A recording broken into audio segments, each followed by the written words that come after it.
Hola, yo soy Jimena Palacios. En este recorrido por el género de la fábula vamos a detenernos en este módulo 3 en las colecciones literarias de autor, en particular de un autor romano del siglo I conocido con el nombre de Fedro. Las fábulas que recibimos bajo este nombre no son ya un conjunto de una serie de relatos que circulaban y que en determinado momento un compilador decidió reunir, sino que Fedro encara como escritor la creación de la fábula literaria de autor, lo hará también Aviano, y en la modernidad La Fontaine, Samaniego, Iriarte, solo por mencionar algunos de los más conocidos. Comencemos por recordar que al igual que en Grecia, en Roma la fábula es un género ancilar. Esto quiere decir que podíamos encontrar este tipo de composición como parte o como recurso en otros discursos literarios o políticos, y que también la fábula era un género escolar, ¿sí? Se considera entonces a la fábula un género menor en el rígido y jerarquizado sistema de géneros literarios grecolatinos, menor frente a otros géneros como la épica o la tragedia. Y se la considera también un género útil para persuadir a sujetos sin instrucción, tal como lo afirma Quintiliano en esta cita. Dice Quintiliano: las fábulas suelen guiar principalmente los espíritus de los rústicos y de los ignorantes, quienes entienden con más claridad las cosas que son ficticias y, cautivados por el goce, acuerdan con facilidad con las cosas que les agradan. Quintiliano es un maestro y tratadista de retórica del Imperio Romano. Y su afirmación subraya dos aspectos que yo considero fundamentales. Por un lado, el carácter demostrativo del texto narrativo frente al texto argumentativo, que quizás sería el esperable si la intención es fundamentar alguna postura, ¿no es cierto? Y por otro lado, la eficacia persuasiva de la ficción. Entonces podemos tomar nota de que esta asociación del género fabulístico con las infancias no se remonta solo al hecho de que la fábula fuera un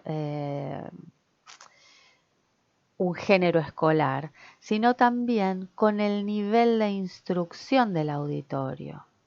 Fíjense también cómo el orador debe adecuarse a ese auditorio, ¿no? Entonces, pensemos que si se trata de sujetos instruidos, entonces la demostración será por medio de la argumentación y apelará a la razón.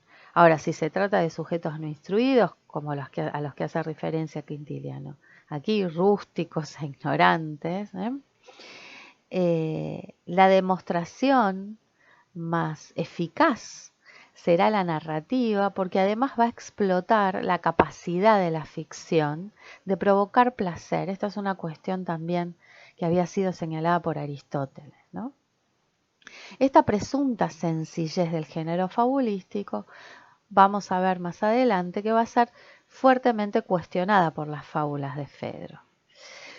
No quiero dejar de mencionar que en latín existen dos términos para designar este tipo de composición. Uno más general, que es el término fábula. Digo más general porque con este término también podemos designar a lo que nosotros entendemos como cuento, la leyenda, el argumento de las obras dramáticas, incluso el chisme y la habladuría.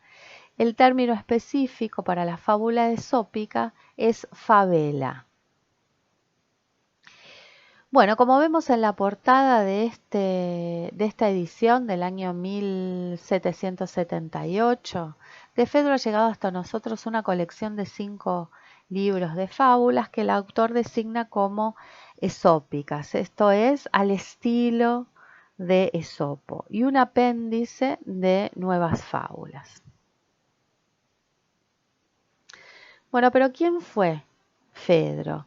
En rigor sabemos muy poco de este autor. El único testimonio explícito y externo con el que contamos Lo encontramos en el principal manuscrito que transmite sus fábulas, donde se lo identifica como liberto de Augusto. En la antigua Roma, un liberto es un ex esclavo, un esclavo que ha sido liberado.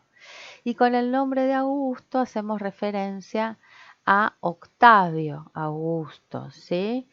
El hijo adoptivo de Julio César, uno de los más destacados políticos y gobernantes de Roma, ¿no? El próspero periodo de su gobierno, que se extendió entre el 27 a.C.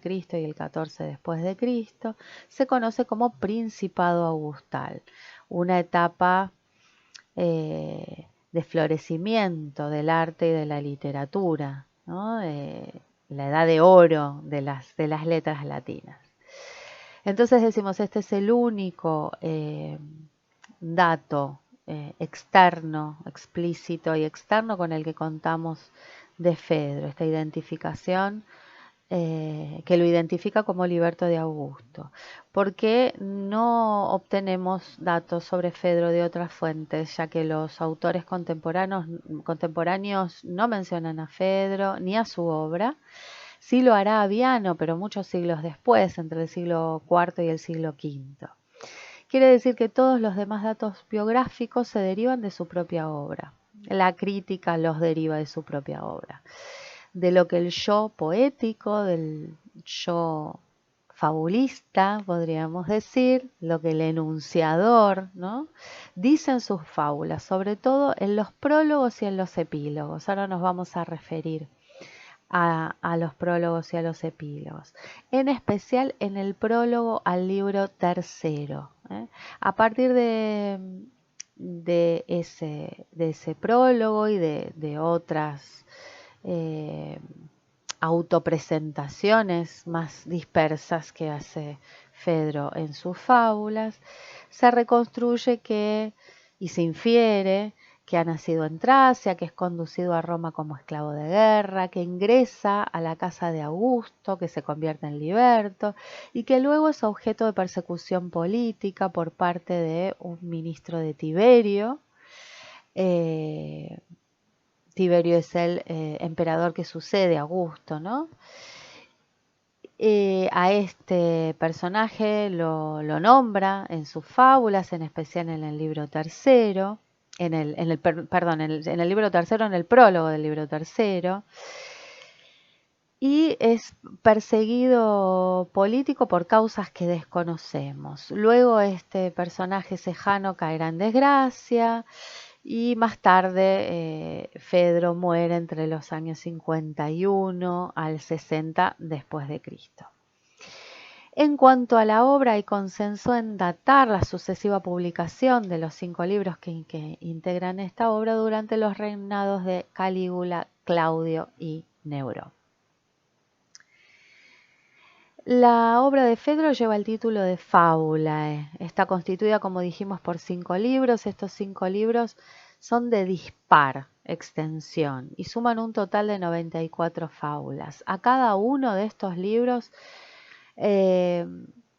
Fedro añade un prólogo y en los libros 2, 3 y 4 además agrega un epílogo.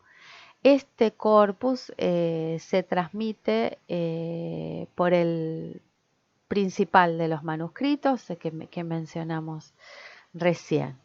A estas composiciones hay que agregar 32 fábulas más atribuidas por la crítica a Fedro, que nos han llegado en forma prosificada a través de la llamada Appendix Perotina, una antología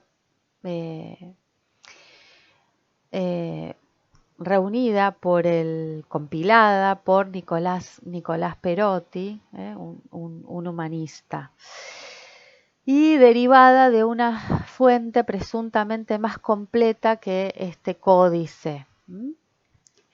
Después el género de la fábula va a caer en el anonimato y solo se conoce el nombre de Esopo, ¿no? Bajo este nombre van a circular en edad tardoantigua y medieval colecciones en prosa de fábulas latinas, pero que reflejan la presencia de material fedriano, ¿no? Es el Aesopus Latinus o Romulus. Muy bien, entonces ahora en cuanto a las características de las fábulas de Fedro, Fedro retoma explícitamente la tradición fabulística griega, pero al mismo tiempo le va a incorporar una serie de novedades que implican una fuerte reelaboración, una profunda reelaboración del género. La primera de estas innovaciones es que constituye a la fábula como género literario autónomo en verso, ¿no? En un verso que se llama scenario yámbico. Además, como ya vinimos viendo, organiza sus fábulas en libros a los que añade prólogos y epílogos, ¿no? Y es sobre todo en estos prólogos y en estos epílogos en donde se hace explícito su programa literario. Fedro tiene un programa literario. Son esos enunciados programáticos en donde se precisa que estas fábulas son a la manera de Esopo, es decir, aesopiae, no de Esopo. Esto lo pueden leer por ejemplo, en el prólogo al libro primero, en el prólogo al libro cuarto, ¿sí? Es decir, que Fedro practica la emulatio. La emulatio es la imitación, la emulación, ¿sí? Que es una actitud vigente y valorada en este contexto de producción, pero no quiere decir imitación copia, como copia, sino una reformulación, ¿no? Una imitación creativa. Entonces va a dejar claro una y otra vez que sobre esa materia esópica realizó un trabajo exhaustivo, ¿no? Esta labor poética de Fedro se adscribe a lo que se conoce como poética neotérica, corriente literaria neotérica o alejandrinismo, que es una corriente, una escuela literaria que se desarrolla en Grecia en el periodo helenístico a partir de los años 323 a.C. en adelante, que fue adoptada por los poetas romanos como Catulo, sobre todo por los poetas augustales, ¿no? Es una literatura que se caracteriza por su erudición, por la preferencia por las formas breves, eh, por la búsqueda de variedad en las formas también, en los estilos, por una notable autoconciencia literaria, es una literatura autorreflexiva, y por una concepción de la literatura como un juego, ¿no? Del juego literario. Esto lo van a ustedes poder a leer con mucha claridad a lo largo de las fábulas de Fedro. De todos modos, el objetivo de sus fábulas es el habitual de este género, es decir, conciliar la diversión con la enseñanza. El delectare, diríamos en latín, deleitar, y el docere, enseñar, ¿sí? Esto lo pueden leer ya desde el prólogo del primer libro. Van a ver que el fabulista va a tratar de elevar este iocus, este juego. También denomina sus fábulas como neniae, ¿no? Bagatelas, como si fueran composiciones sin importancia, ¿no? A la categoría de arte, y de un arte que aporta novedad, ¿no? Y de esta novedad él se muestra muy consciente, ¿no? Además, suma el relato de anécdotas protagonizadas por personajes históricos contemporáneos de la época, por ejemplo, el propio Tiberio, el emperador, y por intelectuales como Esopo, Sócrates, entre otros. Y va a construir una máscara como fabulista, ¿sí? Todas estos rasgos, eh, esta autopresentación que hace el autor como ex esclavo además como anciano, como un sujeto débil frente a los poderosos, como un autor marginal, constituyen esto, su persona literaria, su personaje literario, una máscara, ¿no?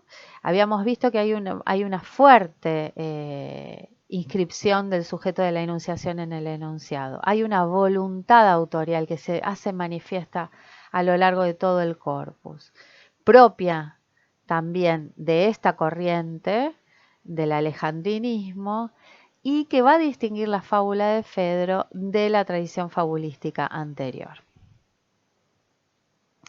En cuanto al contenido, ¿sí? Las fábulas de Fedro van a retomar los temas de las tradiciones cínica y estoica, los tienen allí listados, tienen un punteo de temas en la diapositiva. De todos ellos, para mí el más relevante, el más importante es la confrontación entre débiles y poderosos, que es un tema que ocupa a Fedro, ¿sí? Las fábulas de Fedro van a vehiculizar una crítica social, ¿sí? Se va a plasmar en su fábula en una crítica social, en un discurso que va a estar constituido por dos matrices principales, que es la matriz alegórica, propia de la fábula tradicional, pero que en Fedro, según postula la crítica, también el discurso alegórico es una estrategia para evadir la censura que se habría desatado durante el gobierno de Tiberio. Y por otra parte, obviamente la matriz ejemplar, ¿no? Que es lo que aporta la intención moralizante. Bueno, para ver el funcionamiento de estas cuestiones, repasemos la estructura básica, la estructura mínima de la fábula, ¿no? Ese esquema lógico, dramático, fijo. Hay otras estructuras, pero repasemos esta estructura, ¿no? Tenemos una situación de partida en la que se plantea un determinado conflicto entre figuras que son generalmente animales. Luego la actuación de los personajes, la acción propiamente dicha, ¿no? Que procede, de la libre decisión de los mismos, ante las posibilidades, ¿no? Hacen una elección entre las posibilidades de esa situación dada, y luego la evaluación, esa conclusión-evaluación del comportamiento elegido. De eso se deriva un resultado pragmático que está en la calificación de la conducta elegida como correcta, exitosa, incorrecta o necia, ¿no? Vamos a ver aquí dos fábulas, ¿no? La fábula de la zorra y de las uvas, que es la 4.3, y la fábula de la vieja y la muchacha que amaban al mismo hombre. Vemos entonces que esa sentencia general, ¿sí? Esa conclusión que se deduce del relato, cuando precede a la narración se denomina promitio, como en el caso de la fábula 2.2, y cuando está añadida se denomina epimitio, ¿no? Entonces en el epimitio de la zorra y las uvas dice: quienes de palabra quitan importancia a las acciones que no pueden realizar, deberán aplicarse este ejemplo. Y el promitio de la vieja, la muchacha que amaban al mismo hombre, dice que los hombres son saqueados, sea como fuere, por las mujeres, ya las amen, ya sean amados por ellas, lo aprendemos con ejemplos. Ahora yo les invito a pensar esta estructura, pero ya no en términos de estructura, sino en términos de tipos de enunciados, ¿sí? ¿Qué tipos de enunciados constituyen una fábula? Y bueno, vamos a tener los enunciados narrativos, ¿no es cierto? Que son, bueno, el presentar la historia, la acción de los personajes, ¿no es cierto? Y luego vamos a tener en el epimitio y en el promitio, por lo menos en el epimitio y en el promitio, sino dentro de la fábula misma, una serie de enunciados que ya no son narrativos, que son interpretativos, que es donde se comenta la historia, ¿no? Para desprender el sentido de la historia. Y acompañado de estos enunciados interpretativos, como hicimos referencia recién, vamos a tener unos enunciados pragmáticos. Esos enunciados pragmáticos son los que nos permiten descubrir la regla de acción. Va a tomar la forma de un imperativo dirigido a los destinatarios, ¿no? En este caso, deberán aplicarse este ejemplo, ¿no? En el caso de la zorra y las uvas. Y en el caso de la vieja y la muchacha, aprendamos con ejemplos que las mujeres saquean a los varones, ¿no? Aprendamos esa exhortación. Muy bien. Entonces nos preguntamos ahora, para ir cerrando, si es posible la interpretación múltiple del texto fabulístico. La respuesta es no, porque la realidad es que el texto fabulístico busca imponer una determinada interpretación, ¿no? Va a estar conducida, va a orientar una enseñanza, no muchas, ¿sí? Piensen ustedes la posición de esa conclusión general, de esa sentencia general, de esa conclusión que se deduce supuestamente del relato. No es lo mismo, y esto les invito a pensar, no tiene exactamente la misma función el promitio que el epimitio, ¿no? Si esa sentencia general aparece antes de los enunciados narrativos, antes de la narración propiamente dicha, es evidente que va a condicionar la lectura de la narración posterior de una manera diferente a como lo hace el epimitio, que sí aparece como una conclusión, ¿sí? Entonces lo que podemos pensar es que la fábula presenta de manera condensada lo que podemos denominar un modelo narrativo ejemplar, que de manera más dispersa va a operar en otras especies narrativas, por medio de distintos recursos y de distintos indicios que van a compartir la fábula con estas otras especies narrativas, los cuentos populares, por ejemplo, o cualquier otro género narrativo. Es decir, siempre que un texto busque imponer una interpretación. Por ejemplo, ¿qué otros indicios, qué otros recursos? En la fábula tenemos estos enunciados muy marcados, que son los promitios y los epimitios.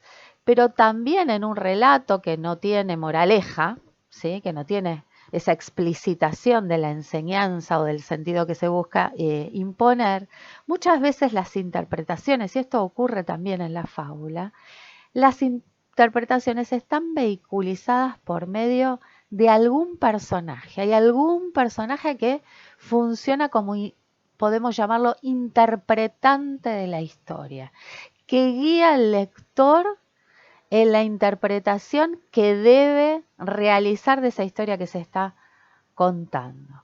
Tenemos que prestar también atención a la selección léxica, ¿no? A la adjetivación, ¿no?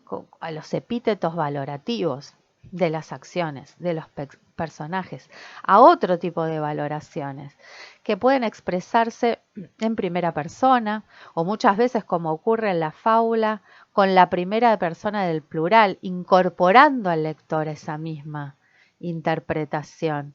Recuerden la fábula de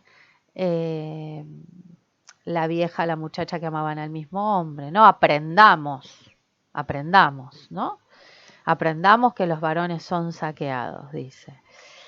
Y muchas veces los textos tienen mecanismos para anticipar, y esto se ve en la fábula, las posibles objeciones del destinatario, los posibles cuestionamientos del destinatario. Entonces, para terminar, una sugerencia de trabajo para el aula, puede ser la lectura de la fábula, que como decíamos condensa estos recursos que buscan imponer una interpretación única, un sentido unívoco, y luego ver, ya no pensándolo tanto en términos de estructura, sino en términos de tipos de enunciados narrativos, interpretativos, pragmáticos, ver si este modelo narrativo ejemplar se da en otro tipo de relatos, de manera por supuesto más dispersa, como dijimos, como por ejemplo en el cuento tradicional, y se pueden poner en diálogo, ¿no? Y hacer el rastreo de estos modos en que los textos orientan una determinada interpretación, ¿sí? Bueno, en los foros y a partir de las lecturas que vamos a proponer, vamos a seguir profundizando nuestro conocimiento sobre Fedro y vamos a seguir reflexionando acerca de este modelo narrativo ejemplar en las actividades que les proponemos y también en el módulo 4. Nos vemos.